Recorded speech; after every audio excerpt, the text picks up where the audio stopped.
La mission officielle de travail et d'amitié du président de la République, le général d'armée Abdrahmane Tiani en Algérie, a été marquée par une visite au Musée national des Moudjahides à Alger. Une visite riche qui a permis au président Tiani et sa délégation d'en savoir plus sur les résistances et les luttes du peuple algérien pour sa libération. Le point avec Lawali Moutari et Yazur Rabiou de la RTN. En marge de son séjour en terre algérienne, le président de la République, chef de l'État, le général d'armée Abdrahmane Tiani s'est rendu au sanctuaire du Martyr.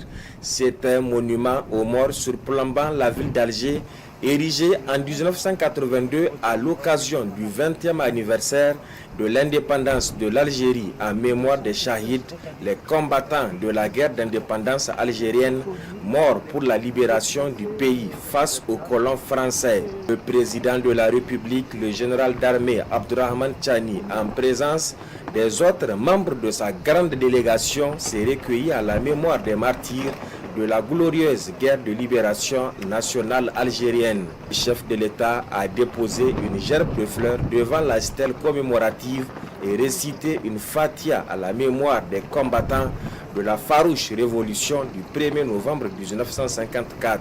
Le général d'armée Abdrahmane Tiani a ensuite visité le musée national du Moudjahid, un musée où sont exposées plusieurs œuvres et objets retraçant toutes les résistances opposées aux tentatives du colon français et les héros ayant conduit ces luttes armées.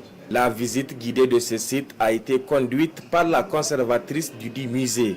Il a ainsi reçu des explications exhaustives sur les différentes étapes de l'histoire de l'Algérie, notamment celle de la guerre de libération nationale, mais aussi les moments forts qui ont marqué la résistance farouche algérienne.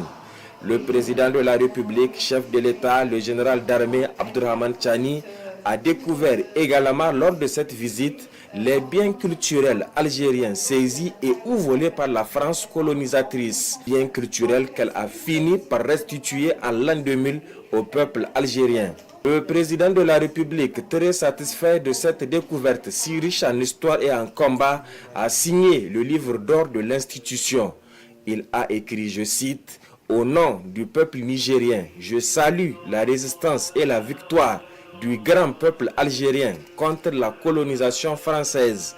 Cette victoire fait écho à toutes les résistances du continent africain.